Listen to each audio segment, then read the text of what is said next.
कोई भी सपना साकार करने के लिए सबसे जरूरी है सही कोच का होना। चुनिए YJ सक्सेस ट्रैक को और करे अपने ITI and boiler based for PSU job का सपना साकार। Download the app now. Hi everyone, my name is Yogendra Kumar Jaiswal and आप देख रहे हैं YJ सक्सेस ट्रैक। हमने YJ सक्सेस ट्रैक का एप्लीकेशन भी लॉन्च किया जिसमें आप चाहेंगे तो BOE और बॉयलर अटेंडेंट की कोर्स परचेज कर सकते हैं। उसमें लाइव क्लासेस होती है, मंथ में 20 क्लासेस, तो आप आकर के ज्वाइन कर सकते हैं। आज हमारा नेक्स्ट टॉपिक रहेगा बॉयलर में जो हमने डिफेक्ट्स देख रहे थे। डिफेक्ट्स में आज हम लोग बात करने वाले हैं कोरोजन के ऊपर। कोरोजन, इसके पहले मैंने बता दिया था कि स्केल फॉर्मेशन क्या होता है। अगर नहीं देखे हैं वीडियो तो जाकर के देख लीजिएगा। ये उसी सीरीज का सेकेंड टॉपिक रहेगा आज हमारा, कोरोजन क्या होता है। तो किसी भी इंडस्ट्री में आप देखे होंगे जो हमारे ट्यूब्स होते हैं, बॉयलर ट्यूब, उनमें डिफरेंट टाइप्स के कोरोजन हो जाते हैं। टाइप्स ऑफ कोरोजन इसलिए बोल रहा हूं क्योंकि कहीं कहीं पर हमारा ऑक्सीजन की वजह से कोरोजन होगा, तो कहीं पर अल्कलाइन की वजह से होगा और कहीं पर हाइड्रोजन की वजह से कोरोजन होते हैं। तो ये कोरोजन की वजह से ट्यूब्स जो है हमारे बहुत ही ज़्यादा डिफेक्ट हो जाते हैं। अब इस डिफेक्ट को दूर कैसे करना है और इसके कारण क्या क्या होते हैं, रीजंस क्या क्या होते हैं और इससे हम कैसे बच सकते हैं और इससे बॉयलर को क्या नुकसान होती है, आज इन्हीं के बारे से हम लोग एक एक करके देखेंगे। तो कोरोजन, जैसे कि आपने देखा ही होगा कि पाइपलाइन में इस तरीके से कई प्रकार के जगह जगह पर डिफेक्ट आ जाते हैं और ये कोरोजन क्या करेगा, किसी फिक्स टर्म मींस कि वो केमिकली रिएक्ट करके क्या कर लेता है, वो एक जंग बनाता है और जंग की वजह से यह जो है टूटने लगता है पाइप अंदर की तरफ, है ना। तो कोरोजन को यदि हम लोग हिंदी में देखें तो इसे क्या बोला जाएगा, जंग के नाम से जाना जाता है। ठीक है, कोरोजन को क्या नाम से जानते हैं, जंग, या इसी को ही रस्ट के नाम से जाना जाता है। क्लियर है, जंग हो, रस्ट हो या कोरोजन। अब कोरोजन के अगर एक एक्चुअल मीनिंग देखा जाए तो कोरोजन का मीनिंग क्या होगा, the wasting away of metal as a result of chemical action in a boiler usually caused by the presence of O2 and CO2 and acid। ठीक है, मतलब जिसके वजह से, किसके वजह से होगा, किसी मेटल्स में यदि ऑक्सीजन या कार्बन डाइऑक्साइड या कोई केमिकली जैसे कि एसिड हो तो वो क्या करता है, कोरोजन क्रिएट करता है। इस चीज को याद रखना। कोरोजन कौन क्रिएट करेगा, O2 ऑक्सीजन या CO2 कार्बन डाइऑक्साइड या कोई एसिड की फॉर्मेशन होना ही कोरोजन को उत्तरदायित्व होता है, कोरोजन के लिए उत्तरदायित्व होता है। ठीक है, तो कोरोजन से क्या होगा, किसी भी ट्यूब्स में उसकी ट्यूब का संक्षारण हो जाएगा।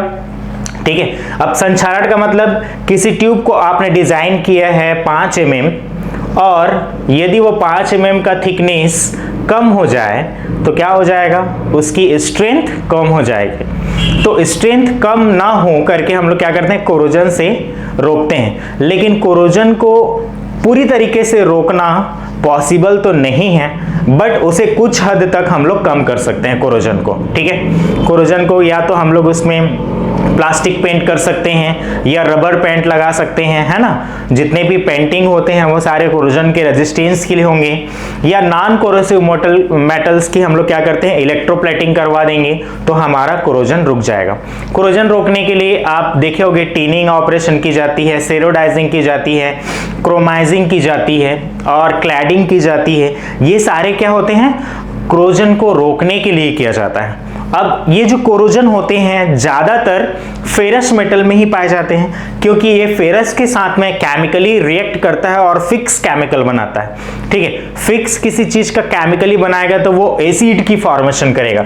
जैसे कि कोरोजन की अगर बात की जाए तो कोरोजन में क्या क्या कोरोजन होते हैं इसको थोड़ा सा देखते चलते हैं। ठीक है, ये हमारा कोरोजन का इमेज।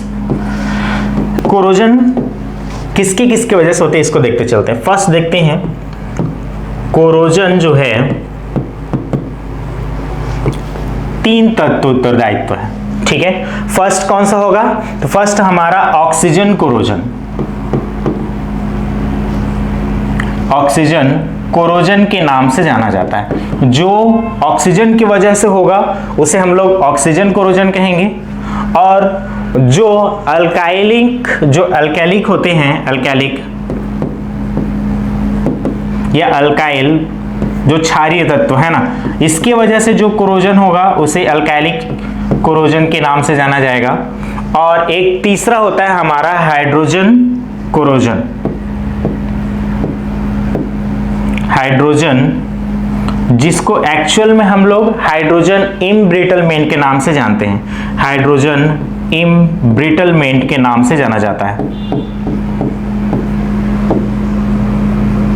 क्लियर है? ये तीन चीज को आपको ध्यान देना है, ऑक्सीजन कोरोजन, दूसरा अल्काइलिक कोरोजन, तीसरा आता है हाइड्रोजन इम्ब्रिटलमेंट। अब ये तीनों प्रॉब्लम्स किसके वजह से आते हैं, इसको एक एक कर करके देखते चलते हैं। तीन चीजें हमने देखी। सबसे पहले कोरोजन का रीजन क्या क्या था, तो सबसे पहला है ऑक्सीजन कोरोजन, दूसरा हमारा अल्काइल कोरोजन, और तीसरा हमारा हाइड्रोजन इम्ब्रिटलमेंट। तो जो हमारा ऑक्सीजन कोरोजन है वो किसकी वजह से होगा, ये होता है electrochemically attack by O2 dissolve in feed water. ठीक है, यहां पे लिख लेते हैं ऑक्सीजन कोरोजन किसकी वजह से होगा, तो इलेक्ट्रोकेमिकली attack bye इलेक्ट्रोकेमिकली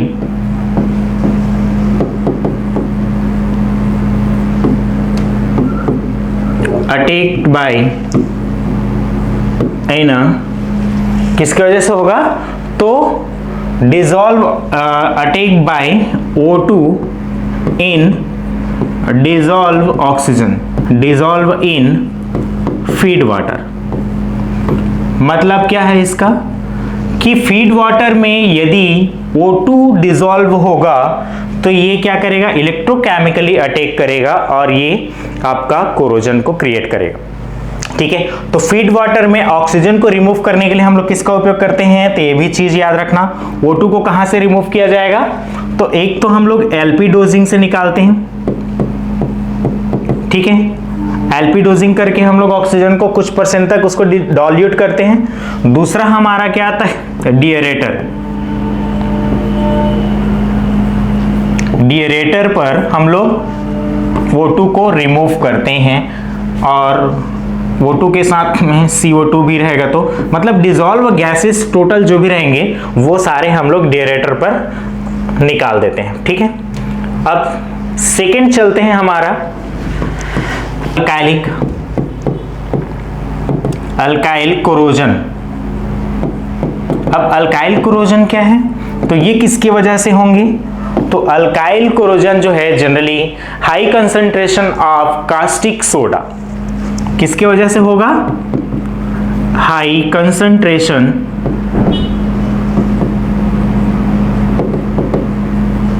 of caustic soda, caustic soda under corrosion product, या प्रोड्यूस कर लो, प्रोड्यूस्ड। ठीक है, मींस जब high concentration of caustic soda, जब कास्टिक सोडा का हाई कंसंट्रेशन होगा तो वो क्या करेगा, कोरोजन को या कोरोजन को बढ़ावा देगा। तो ये हमारा कहलाता है अल्काइलिक कोरोजन। नेक्स्ट आता है हमारा हाइड्रोजन इम्ब्रिटलमेंट, हाइड्रोजन इम्ब्रिटलमेंट।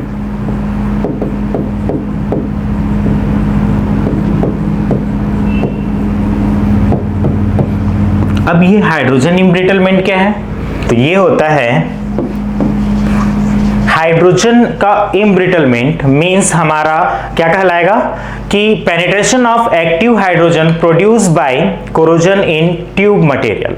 ठीक है, पेनिट्रेशन ऑफ एक्टिव हाइड्रोजन, इसको लिखते चलते हैं, पेनिट्रेशन ऑफ एक्टिव हाइड्रोजन। ठीक है, penetration of active hydrogen produce by corrosion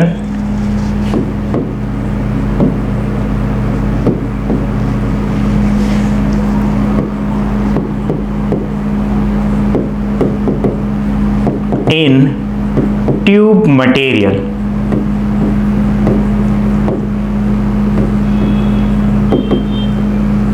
ठीक है, ये क्या होगा? Penetration of active hydrogen. किसके साथ पेनिट्रेट करेगा? तो ट्यूब मटेरियल के साथ। तो जब ट्यूब मटेरियल के साथ में एक्टिव हाइड्रोजन जो है प्रोड्यूस होगा या पेनिट्रेट होगा तो भी हमारा कोरोजन होगा।